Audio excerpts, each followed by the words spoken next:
Pada 27 September 2019, Lauren Showers yang berumur 19 tahun sedang bekerja sebagai buruh di sebuah tapak pembinaan di Montana. Tugas beliau pada hari itu melibatkan memandu forklift di atas jambatan lebuh raya berhampiran Wilsall. Cuaca cerah, mesin-mesin berdenung di latar belakang, dan Lauren sangat fokus pada tugas yang sedang dilakukan. Hanya seorang pemuda yang sedang mencari rezeki.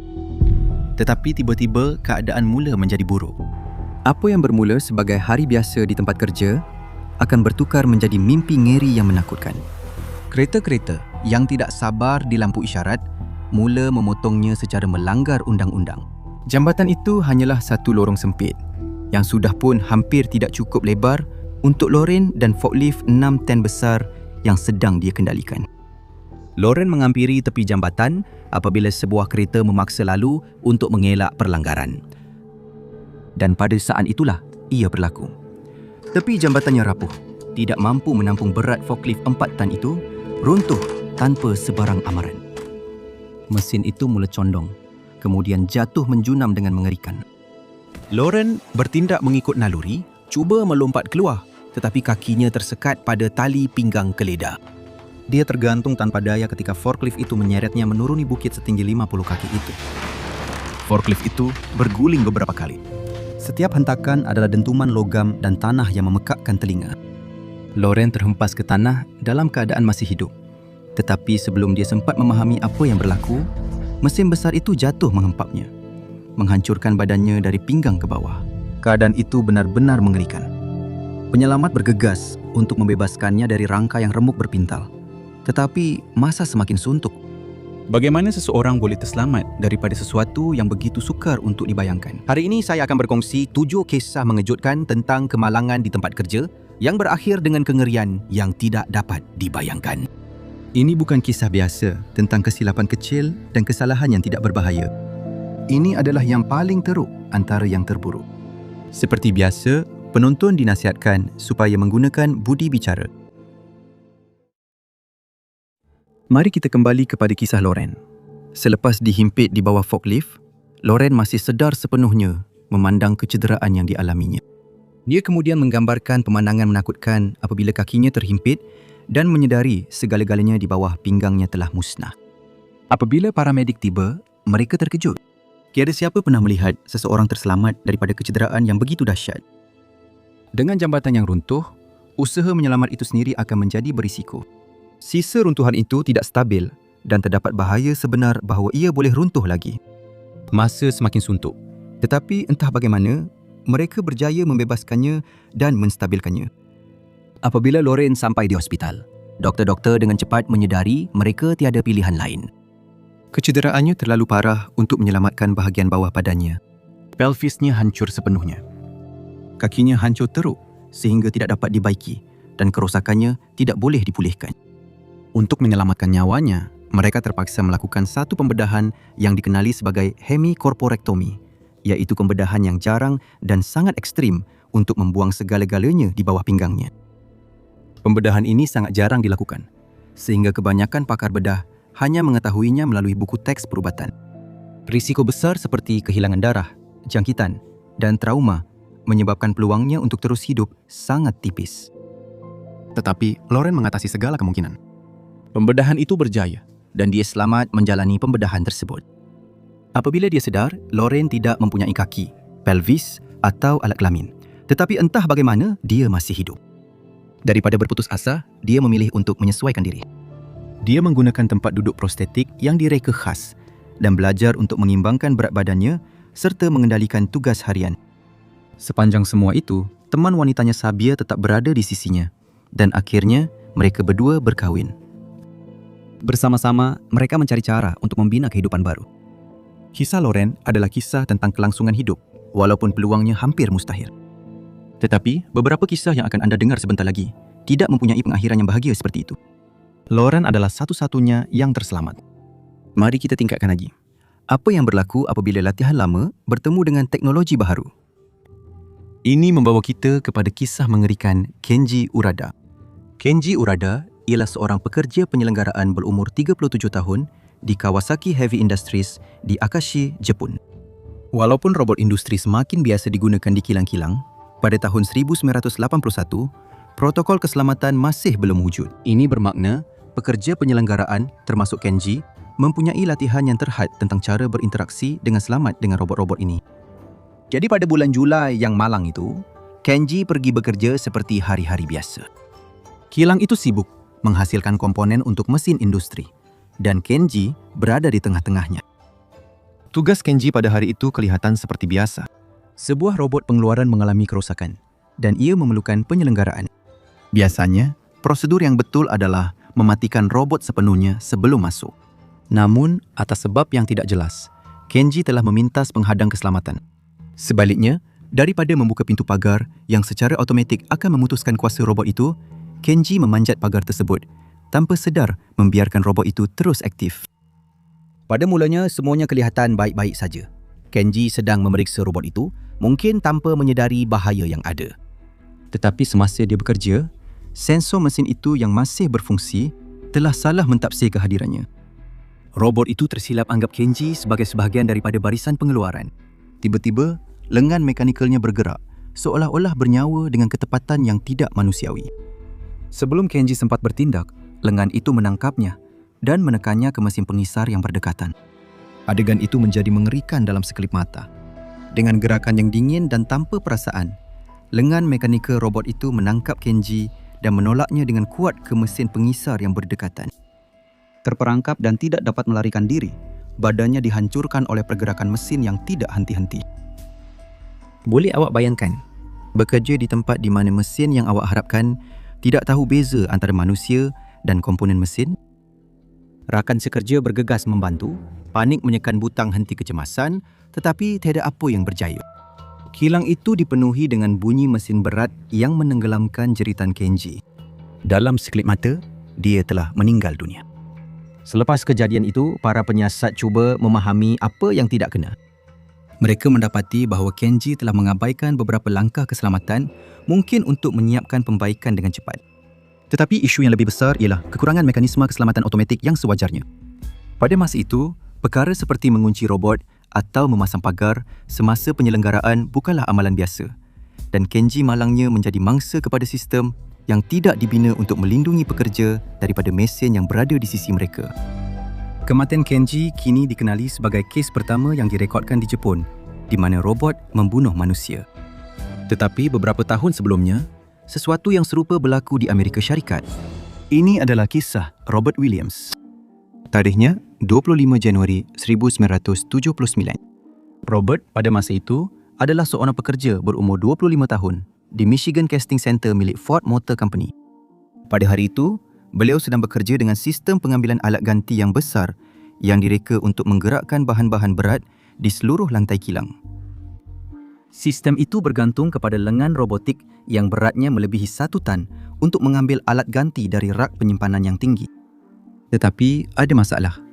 Sistem itu mula memberikan kiraan inventori yang salah, menunjukkan bahawa bekas-bekas itu penuh, walaupun sebenarnya tidak. Untuk membetulkan masalah itu, Robert memanjat ke dalam rak penyimpanan untuk mengambil alat ganti secara manual. Ini bukan kali pertama seseorang mengambil jalan pintas ini. Robot selalunya lambat dan pekerja manusia sudah biasa campur tangan untuk menjimatkan masa. Tetapi semasa Robert sedang bekerja, salah satu lengan robot itu tiba-tiba bergerak. Lengan itu berayun dengan ketepatan mekanikal dan menghentam kepala Robert secara langsung. Impak itu sangat dahsyat, membunuh Robert serta-merta. Ia mengambil masa hampir 30 minit untuk rakan sekerjanya menyedari ada sesuatu yang tidak kena dan menemui mayat Robert. Siasatan kemudiannya mendedahkan bahaya sistem tersebut. Tiada penggera atau sensor untuk memberi amaran kepada pekerja apabila lengan robotik itu hendak bergerak dan tiada penghadang untuk memisahkan orang daripada mesin. Pekerja menganggap bahawa selagi mereka berhati-hati, robot-robot itu tidak akan menjadi ancaman. Tetapi robot itu yang direka untuk kecekapan tidak melihat Robert sebagai seorang manusia, hanya sebagai satu lagi bahagian daripada persekitaran. Kematian Robert menunjukkan satu kebenaran pahit tentang kemalangan industri. Tiada niat jahat, tiada niat, hanya kuasa mekanikal yang dingin dan tanpa perasaan. Dan itulah yang membuat kisah-kisah ini begitu menakutkan. Sekarang, mari kita tinggalkan dunia robot dan lihat sesuatu yang lebih tradisional. Kisah seterusnya adalah satu kes tragis yang menunjukkan bagaimana kecuaian manusia boleh sama membawa maut seperti mana-mana mesin berteknologi tinggi. Ini adalah kisah Simon Jones. Simon ialah seorang pelajar universiti berumur 24 tahun dari Sussex yang sedang berehat daripada pengajiannya dalam bidang antropologi. Dia sangat ingin tahu tentang dunia dan bersemangat mengenai keadilan sosial. Sering terlibat dalam aktivisme dan berkempen untuk layanan adil terhadap pekerja. Simon suka mengembara, bertemu orang baharu dan mempelajari tentang budaya yang berbeza yang sangat sesuai dengan pengajiannya. Semasa cuti dari universiti, Simon memutuskan untuk mencari kerja, sementara untuk menyara dirinya dan mendapatkan pengalaman dunia sebenar. Pada April 1968, beliau pergi ke sebuah agensi pengambilan pekerja yang dipanggil Personnel Selection dengan harapan untuk mendapatkan kerja sementara. Mereka menugaskan beliau ke sebuah pekerjaan di Dock Yeoman di Shoreham, di mana beliau akan membantu memunggah kargo dari kapal. Simon tidak sedar tentang risiko yang terlibat atau betapa bahayanya persekitaran kerja itu. Bagi beliau, ia hanyalah satu cara untuk mendapatkan sedikit wang sementara beliau merancang langkah seterusnya. Tetapi keputusan itu akhirnya meragut lebih daripada apa yang beliau pernah bayangkan. Pada hari pertamanya di Dock Yeoman di Shoreham, Simon tiba bersedia untuk bekerja. Dia mungkin menyangka ia hanyalah kerja mudah, hanya memunggah kargo dari kapal, satu cara untuk mendapatkan wang dengan cepat. Tetapi ini bukanlah tempat kerja biasa. Tugas Simon bukanlah untuk mengendalikan mesin-mesin itu. Sebaliknya, dia bekerja di dalam ruang kargo, berhampiran dengan pencengkam mekanikal besar seberat 2 tan yang dikawal oleh seseorang di luar. Tetapi dok itu adalah tempat yang berbahaya, penuh dengan mesin-mesin besar, kargo berat dan aktiviti yang berterusan. Ia adalah tempat di mana satu kesilapan boleh meragut nyawa. Simon telah ditugaskan untuk bekerja di dalam ruang kargo sebuah kapal. Ini bermakna dia perlu masuk jauh ke dalam ruang terkurung di mana kargo dimuatkan dan dipunggah. Di atasnya, pencengkam mekanikal digunakan untuk mengalihkan sejumlah besar kargo. Jentera ini bukanlah sesuatu yang sesiapa saja boleh bekerja berhampirannya. Ia memerlukan latihan dan pengalaman untuk memahami pergerakannya, bahayanya dan cara untuk kekal selamat berhampirannya. Tetapi Simon tidak mempunyai latihan itu. Tiada siapa yang telah memberitahunya tentang risiko atau cara untuk kekal selamat. Tiada siapa yang memberinya topi keselamatan atau sebarang peralatan perlindungan. Dia dihantar terus ke salah satu kawasan paling berbahaya di Dock tanpa sebarang persediaan langsung. Kerja pada hari itu memerlukan Grab untuk mengangkat kargo keluar dari ruang simpanan. Simon sedang bekerja betul-betul di laluannya, tetapi tiada siapa yang berhenti untuk memikirkan apa yang mungkin berlaku. Mungkin operator menganggap Simon tahu apa yang dia lakukan, atau mungkin mereka langsung tidak sedar dia berada di bawah sana. Apapun keadaannya, tiada langkah berjaga-jaga diambil untuk memastikan keselamatannya. Kemudian, perkara yang tidak dapat dibayangkan berlaku. Pencengkam besar itu, yang dikawal oleh seseorang di luar ruang simpanan, diaktifkan ketika Simon masih berada di dalam. Ia mula menjalankan rutin biasanya, bergerak dengan ketepatan mekanikal yang tanpa belas. Tetapi kali ini, bukan hanya kargo yang berada di laluannya. Ia adalah Simon.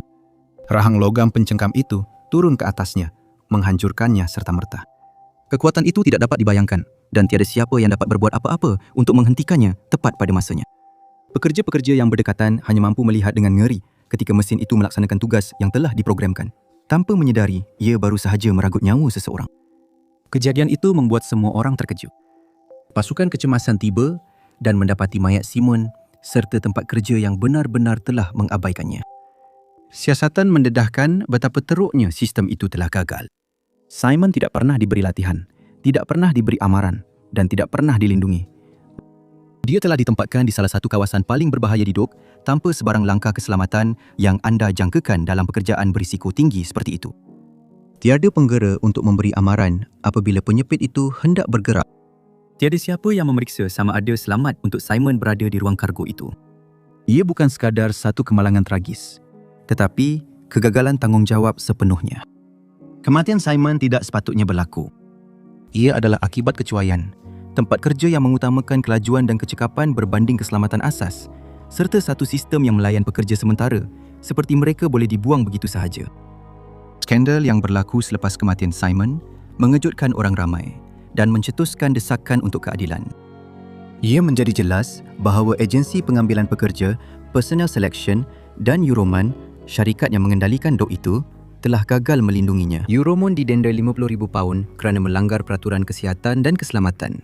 Satu hukuman yang dianggap terlalu kecil oleh ramai orang untuk kegagalan yang begitu serius. Keluarga Simon yang hancur hati akibat kematiannya memulakan kempen Simon Jones Memorial untuk mendesak peraturan keselamatan yang lebih baik dan mendedahkan syarikat-syarikat yang membahayakan pekerja. Malangnya, kematiannya bukanlah tragedi terakhir yang berlaku seperti itu. Kisah seterusnya membawa kita ke 16 Ogos 2012 di mana seorang lagi pekerja muda pada hari pertamanya di tempat kerja baru menjadi mangsa sama seperti Simon. Ini adalah kisah Day Davis. Day Davis ialah seorang lelaki muda berumur 21 tahun, penuh harapan dan bersedia untuk memulakan babak baru dalam hidupnya. Dia baru sahaja diambil bekerja melalui sebuah agensi pekerjaan sebagai pekerja sementara di kilang pembotolan Bacardi di Jacksonville, Florida. Seperti ramai orang yang baru bermula, dia sedang mencari pendapatan tetap dan peluang untuk membina masa depan yang lebih baik untuk dirinya sendiri. Dia mendapat pekerjaan itu dan pada 16 Ogos 2012, dia tiba di kilang tersebut untuk hari pertamanya bekerja. Kilang itu adalah tempat yang sibuk, dipenuhi dengan bunyi mesin dan pergerakan botol serta kotak yang berterusan. Salah satu mesin utama di kilang itu ialah palletizer, sebuah peralatan besar yang memuatkan dan menyusun kotak-kotak rum di atas palet untuk penghantaran. Tugas palletizer itu mudah, tetapi penting. Ia memastikan barisan pengeluaran bergerak dengan cekap. Namun, mesin itu mempunyai sejarah masalah. Botol-botol yang pecah sering menumpahkan rum ke atas tali sawat, menjadikannya melekit dan menyebabkan kerap berlaku tersekat. Masalah tersekat ini adalah masalah berterusan yang tidak diperbaiki selama bertahun-tahun. Peranan D pada hari itu adalah membantu membersihkan di sekitar barisan pengeluaran. Kerja yang mudah, bukan? Tetapi pada hari tertentu ini, mesin palletizer telah tersekat lagi disebabkan tali sawat yang melekit dan kaca yang pecah. Sebagai prosedur keselamatan, seorang operator sepatutnya melakukan lockout take-out, iaitu mematikan mesin sepenuhnya dan menguncinya untuk mengelakkan ia dihidupkan semula semasa seseorang bekerja berhampirannya. Apa yang berlaku seterusnya benar-benar seperti mimpi ngeri. Penyiasat kemudiannya mendedahkan bahawa satu langkah keselamatan penting telah diabaikan. Apa yang anda fikir berlaku? Sebagai sebahagian daripada tugas pembersihannya, dia telah dihantar ke bawah mesin penyusun palet untuk membersihkan kaca pecah dan rum. Tugas ini bermakna dia perlu membongkok di bawah mesin berat itu, sepenuhnya terdedah kepada pergerakannya. Semasa dia bekerja, pengendali dan seorang penyelia selesai membersihkan kesesakan itu. Dengan menyangka kawasan itu sudah kosong, mereka menghidupkan semula mesin penyusun palet tanpa menyedari bahawa dia masih berada di bawahnya. Mesin itu kembali beroperasi. Mesin penyusun palet itu mula turun dengan ketepatan mekanikal, betul-betul di atas dia. Sekarang saya patut beritahu anda bahawa mesin penyusun palet dan kotak-kotak rum yang dibawanya mempunyai berat lebih 2,000 paun. Untuk membuat perbandingan, itu lebih kurang berat sebuah kereta kecil yang menekan ke atas seorang individu. D yang masih berada di bawah mesin itu tidak sempat untuk bertindak balas. Kekuatan menghancurkan itu memang tidak dapat dibayangkan. Pada masa rakan sekerjanya mendengar jeritannya dan menekan butang henti kecemasan, segalanya sudah terlambat. D telah dihancurkan hingga mati di bawah mesin itu. Apa yang sepatutnya menjadi hari kerja yang biasa telah bertukar menjadi satu tragedi yang mengerikan. Penyiasat telah dipanggil untuk menentukan apa yang tidak kena dan penemuan mereka amat membimbangkan. Prosedur lockout take-out yang boleh menyelamatkan nyawa D telah diabaikan sepenuhnya. Dalam kesibukan untuk mengekalkan produktiviti, langkah penting ini telah diabaikan. Masalah lama dengan mesin palletizer yang kerap tersangkut juga telah diketahui. Namun, syarikat tidak pernah mengambil langkah untuk membaikinya dengan betul. Sebaliknya, mereka bergantung kepada pekerja sementara seperti D untuk membersihkan kekacauan yang disebabkan oleh kerosakan berulang ini. Pentadbiran Keselamatan dan Kesihatan Pekerjaan, OSHA, telah mendenda Bacardi sebanyak $192,000 kerana pelbagai pelanggaran keselamatan. Namun, selepas rundingan, denda itu dikurangkan kepada $110,000. Kematian D menjadi satu lagi contoh apa yang berlaku apabila keselamatan dikorbankan demi kelajuan. Tetapi, kelajuan tidak bermaksud kecekapan. Tetapi tidak semua bahaya di tempat kerja datang daripada kecuaian atau jentera. Kadang-kadang, risikonya terletak pada sifat pekerjaan itu sendiri. Keganasan tetap keganasan. Sama ada ia datang daripada seseorang, mesin atau bahkan haiwan. Hanya sedikit kemalangan di tempat kerja yang lebih terkenal daripada kisah kita yang seterusnya. Steve Irwin ialah seorang lelaki yang dikenali dan disayangi di seluruh dunia. Dilahirkan pada tahun 1962 di Australia, beliau membesar dikelilingi oleh haiwan. Ibu bapanya memiliki sebuah taman reptilia kecil dan sejak kecil, Steve belajar bagaimana mengendalikan buaya, ular dan hidupan liar yang lain. Steve mempunyai semangat yang menular dan personaliti yang luar biasa sehingga menjadikannya ikon global. Dia menjadi terkenal melalui rancangan TV-nya, The Crocodile Hunter, di mana dia memamerkan keberaniannya berdepan dengan beberapa haiwan paling berbahaya di dunia. Menjelang tahun 2006, Steve merupakan salah satu wajah yang paling dikenali dalam pemeliharaan hidupan liar. Dia telah membina kerjaya dengan mengambil risiko, daripada bergusti dengan buaya hingga menyelamatkan ular berbisa, sentiasa dengan senyuman dan kata-kata ikoniknya, "Crikey." Orang ramai mengagumi bukan sahaja keberaniannya, tetapi juga rasa hormatnya yang mendalam terhadap hidupan liar. Bahaya adalah sebahagian daripada tugasnya, tetapi itu adalah risiko yang diterimanya demi pendidikan dan pemeliharaan. Pada 4 September 2006, Steve sedang merakam dokumentari baharu yang bertajuk Ocean's Deadliest. Projek itu memfokuskan kepada makhluk laut yang berbahaya dan sedang dirakam di luar pantai Queensland, Australia. Pada hari itu, kru sedang merakam di kawasan air cetek, mengambil rakaman hidupan laut untuk dokumentari tersebut. Semasa mencari haiwan menarik untuk dirakam, mereka telah menemui seekor pari besar yang sedang berehat di dasar laut. Pari biasanya adalah makhluk yang jinak dan jarang membahayakan manusia, kecuali jika mereka merasa terancam. Bagi Steve, ini kelihatan seperti pertemuan yang tenang dan biasa, berbanding dengan buaya dan ular berbisa yang biasa dia tangani. Steve memutuskan untuk mendekati pari itu untuk merakamnya dari jarak dekat. Seperti biasa, dia bergerak dengan berhati-hati, cuba untuk tidak mengejutkan haiwan itu. Tetapi pada satu ketika semasa interaksi tersebut, pari itu mungkin berasa terperangkap atau terancam. Dalam sekelip mata, ia melibas ekornya, menikam Steve beberapa kali di dada dengan duri berbisanya. Ahli kru bergegas menariknya ke atas bot mereka, tetapi kerosakan telah pun berlaku. Dia meninggal dalam beberapa minit. Seluruh insiden itu dirakam oleh kamera, walaupun rakaman tersebut tidak pernah didedahkan kepada umum atas permintaan keluarganya. Kejutan itu dirasai di seluruh dunia. Steve Irwin telah mengendalikan beberapa reptilia paling berbahaya di dunia, selalunya dengan gaya yang penuh aksi, menyebabkan orang ramai berfikir jika sesuatu berlaku kepadanya, ia pasti disebabkan oleh buaya atau ular berbisa. Tetapi seekor ikan pari. Insiden maut melibatkan ikan pari adalah sangat jarang berlaku. Di Australia, hanya terdapat satu lagi kematian berkaitan ikan pari yang direkodkan sebelum kematian Steve. Gelombang kesedihan itu amat besar. Jutaan peminat meratapi kehilangannya, mengingatinya bukan sahaja sebagai seorang pengembara yang berani, tetapi juga sebagai seorang lelaki yang benar-benar mengambil berat tentang haiwan yang ditanganinya. Namun, di tengah-tengah kesedihan itu, kematiannya telah mencetuskan satu dendam pelik terhadap ikan pari. Dalam minggu-minggu selepas insiden itu, berpuluh-puluh ikan pari ditemui dalam keadaan terpotong di sepanjang pantai Australia sebagai tindakan balas dendam yang tersasar. Keluarga Steve mengecam tindakan ini, mengingatkan dunia bahawa Steve telah menghabiskan hidupnya melindungi haiwan dan tidak pernah mahu mereka dicederakan. Kematian Steve Irwin merupakan satu tragedi tempat kerja yang unik. Bagi beliau, alam liar adalah pejabatnya dan beliau sentiasa sedar akan risiko yang datang bersamanya. Tetapi tiada siapa yang dapat meramalkan hasil sebegitu daripada seekor haiwan yang jarang dikaitkan dengan bahaya. Walaupun kisah Steve Irwin menunjukkan betapa tidak terduganya alam semula jadi, kisah kita seterusnya menunjukkan bagaimana manusia juga boleh melakukan kesilapan yang membawa maut. Ini adalah kisah tentang seorang lelaki, sebuah senjata api dan anak lelaki Bruce Lee. Keliru? Biar saya jelaskan. Brandon Lee ialah anak lelaki Bruce Lee, ahli seni mempertahankan diri yang terkenal, tetapi menjelang tahun 1990-an, Brandon sedang membina namanya sendiri di Hollywood. Dia mahu membuktikan bahawa dia lebih daripada sekadar anak Bruce Lee. Brandon berbakat, berkarisma dan mempunyai masa depan yang cerah.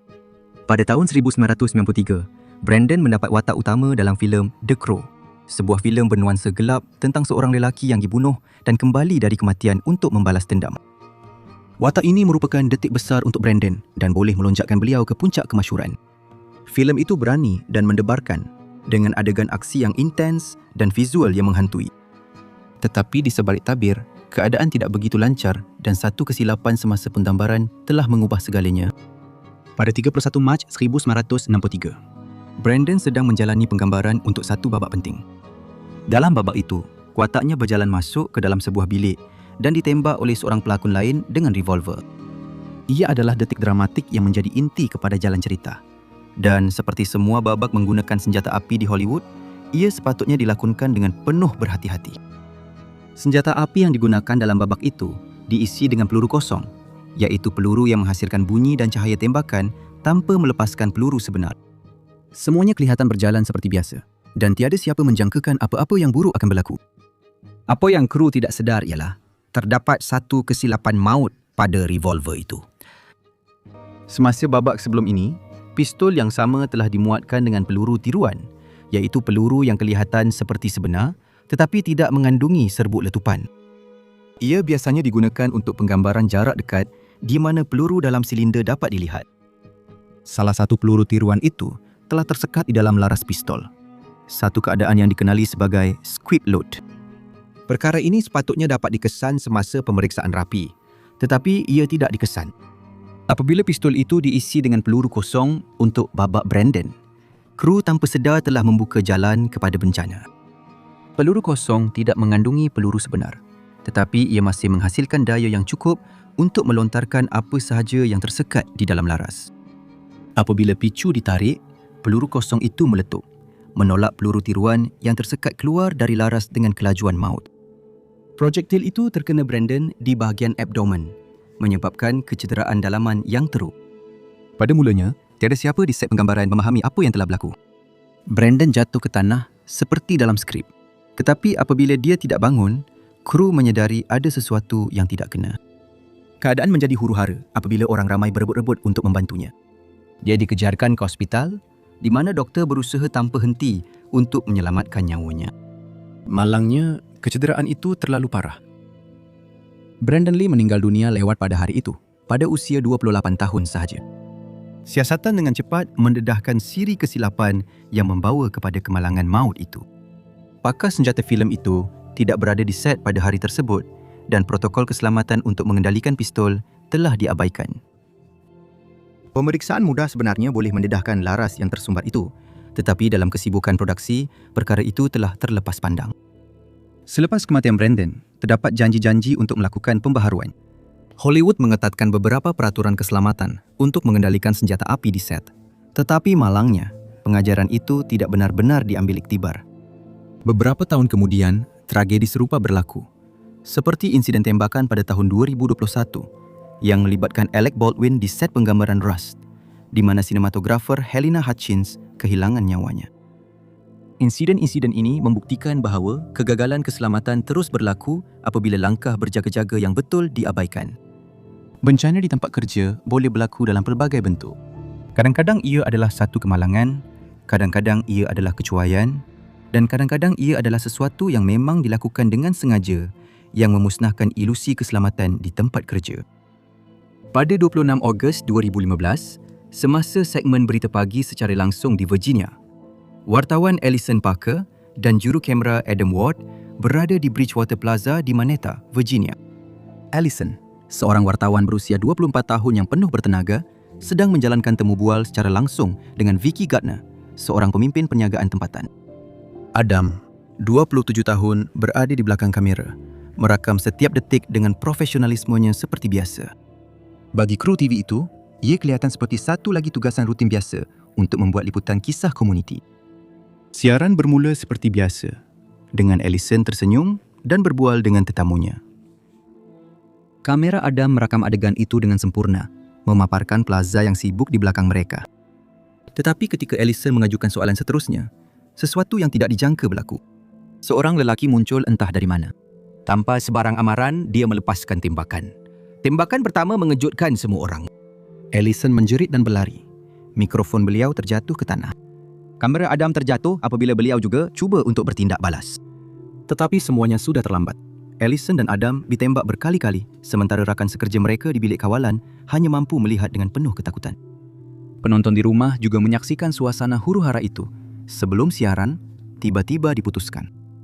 Penyerang itu ialah Vester Lee Flanagan, seorang bekas pekerja TV berumur 41 tahun yang pernah bekerja di stesen itu dengan nama siaran Bryce Williams. Flanagan telah dipecat pada tahun 2013 kerana tingkah laku tidak stabil dan konflik dengan rakan sekerja. Selama bertahun-tahun, kemarahannya semakin membara dan dia menyalahkan Allison dan Adam atas keadaannya. Serangan itu tidak berakhir di situ. Dalam satu tindakan kejam yang dirancang, Flanagan merakamkan tembakan itu dari perspektifnya sendiri dan kemudian memuat naik rakaman tersebut ke media sosial. Walaupun saya jelas sekali tidak akan menunjukkan video itu kepada anda, ia tersebar dengan cepat di internet. Ramai pada mulanya menyangka ia adalah satu gurauan kerana idea tentang pembunuhan yang disiarkan secara langsung di televisyen kelihatan terlalu sukar untuk dipercayai. Tetapi ia bukan gurauan. Ia benar-benar berlaku dan kenyataannya sangat memualkan. Kisah ini menjadi peringatan bahawa keganasan di tempat kerja boleh berlaku di mana-mana sahaja, walaupun di persekitaran di mana orang berasa selamat. Bagi mereka yang mengenali Allison dan Adam, kehilangan itu amat dirasai dan ia menjadi satu peringatan yang menakutkan kepada dunia tentang betapa rapuhnya keselamatan. Setakat ini, kita telah bercakap tentang tragedi individu dan serangan yang disasarkan. Tetapi bagaimana pula dengan bencana berskala besar? Ini adalah kisah tentang Rana Plaza. Rana Plaza ialah sebuah bangunan komersial 8 tingkat di Dhaka, Bangladesh. Ia dibina pada tahun 2006 dan menempatkan beberapa kilang pakaian yang menghasilkan pakaian untuk jenama antarabangsa utama seperti Primark, Walmart dan Benetton. Beribu-ribu pekerja, kebanyakannya wanita, bekerja berjam-jam lamanya di bangunan itu, menjahit pakaian yang akhirnya akan dijual di kedai-kedai seluruh dunia. Bagi kebanyakan pekerja ini, pekerjaan itu adalah talian hayat mereka. Ia memberikan pendapatan yang kecil tetapi penting di sebuah negara di mana peluang sukar untuk didapati. Menjelang April 2013, Rana Plaza telah menjadi pusat aktiviti yang sibuk. Tetapi bangunan itu sebenarnya tidak dibina untuk menempatkan kilang-kilang. Ia pada asalnya direka untuk kedai dan pejabat, tetapi ia dibina dengan buruk dan mempunyai banyak masalah. Tingkat-tingkat telah ditambah secara haram dan bahan-bahan yang digunakan adalah di bawah piawaian. Pada 23 April 2013, para pekerja melihat sesuatu yang membimbangkan. Retakan besar telah muncul di dinding dan tiang-tiang bangunan itu. Retakan itu begitu besar sehingga pihak berkuasa mengarahkan pemindahan dan kedai serta pejabat di tingkat bawah ditutup. Tetapi bagi kilang pakaian di tingkat atas, keadaannya berbeza. Pemilik kilang yang mungkin berada di bawah tekanan untuk memenuhi tarikh akhir pengeluaran bagi pelanggan antarabangsa mereka, menegaskan bahawa kerja mesti diteruskan. Pekerja diberitahu untuk kembali bekerja keesokan harinya atau kehilangan pekerjaan mereka. Walaupun mereka takut, ramai yang bersetuju dengan berat hati kerana bimbang tentang pengangguran. Tiada siasatan yang sewajarnya dijalankan untuk memeriksa punca retakan tersebut. Pemilik bangunan itu mendakwa ia selamat dan ramai pekerja menerima jaminan tersebut. Tanpa sebarang pemeriksaan rasmi, ribuan pekerja kembali ke tempat yang tidak lama lagi akan menjadi perangkap maut. Pagi 24 April 2013 bermula seperti hari-hari biasa. Ribuan pekerja masuk ke dalam bangunan itu, mengambil tempat masing-masing di mesin jahit, sementara penyelia mendesak mereka untuk memenuhi kuota. Tetapi tepat sebelum jam 9 pagi, bencana melanda. Bangunan itu mengeluarkan bunyi erangan yang dalam, seolah-olah ia sedang berusaha untuk menahan dirinya daripada runtuh. Kemudian, dalam sekelip mata, semuanya runtuh. Apa yang berlaku selepas itu adalah kekacauan. 8 tingkat yang terdiri daripada papak konkrit, rasuk keluli dan wayar yang berselirat runtuh seperti timbunan kad yang dijatuhkan. Bunyinya sangat memekakkan telinga. Deruman kuat konkrit yang retak dan logam yang berkeriut bercampur dengan jeritan ketakutan ribuan pekerja di dalamnya. Runtuhan itu memenuhi udara dengan debu kelabu yang tebal, menyukarkan untuk melihat atau bernafas. Lebih daripada 3,600 orang terperangkap di bawah runtuhan tempat kerja yang dahulunya sibuk dan meriah. Tangisan meminta tolong yang teredam bergema dari bawah runtuhan. Satu pemandangan kemusnahan total yang dipenuhi serpihan mesin jahit, pakaian dan kehidupan yang hancur. Ia adalah mimpi ngeri yang menjadi kenyataan. Kejatuhan itu mungkin kelihatan tiba-tiba, tetapi adakah ia benar-benar begitu? Maksud saya, retakan-retakan di dinding dan tiang itu seolah-olah menjerit bahawa sesuatu yang buruk bakal berlaku. Bukanlah tiada amaran langsung. Saya rasa ini salah satu situasi di mana orang ramai mengabaikan tanda-tanda kerana mereka tidak mahu percaya sesuatu yang begitu dahsyat boleh benar-benar berlaku. Atau mungkin mereka memang tak cukup peduli untuk bertindak. Saya tak pasti, tapi ia buat kita tertanya-tanya berapa banyak yang boleh dielakkan kalau ada orang memandang serius retakan-retakan itu. Kau tak rasa begitu? Apapun kekacauan yang berlaku selepas itu berlarutan selama beberapa hari. Mangsa yang terselamat dan terperangkap dalam runtuhan menggambarkan detik-detik mengerikan selepas runtuhan itu. Kegelapan yang pekat, haba yang menyesakkan dan bunyi jeritan di sekeliling mereka. Ada yang tersepit di bawah rasuk berat, tidak dapat bergerak, manakala yang lain bertahan hidup di ruang udara kecil. Ramai yang mati serta-merta. Tetapi bagi yang lain, mimpi Neri itu berlarutan selama beberapa hari. Usaha menyelamat bermula hampir serta-merta, tetapi keadaannya sangat huru-hara. Sukarelawan dan pekerja penyelamat hanya bersenjatakan alat kecil dan tangan kosong, menggali runtuhan sambil mendengar tangisan lemah atau bunyi ketukan. Bayangkan anda menjadi salah satu pasukan penyelamat, membantu seseorang sambil mendengar tentang orang lain yang sedang menderita. Bagi sesetengah mangsa yang terselamat, satu-satunya cara untuk menyelamatkan mereka adalah dengan memotong anggota badan yang terperangkap di bawah konkrit untuk membebaskan mereka sebelum mereka tewas akibat dehidrasi atau jangkitan. Apabila usaha menyelamat berakhir, jumlah kematian telah melebihi 1,100 orang, dengan lebih 2,500 lagi cedera parah. Keadaannya seperti dalam sebuah filem seram. Apabila debu mula reda, persoalan timbul tentang bagaimana tragedi sebegini boleh berlaku.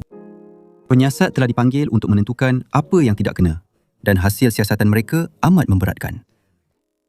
Bangunan itu telah dibina tanpa permit yang sah, dan penambahan tingkat secara haram telah membebankan strukturnya.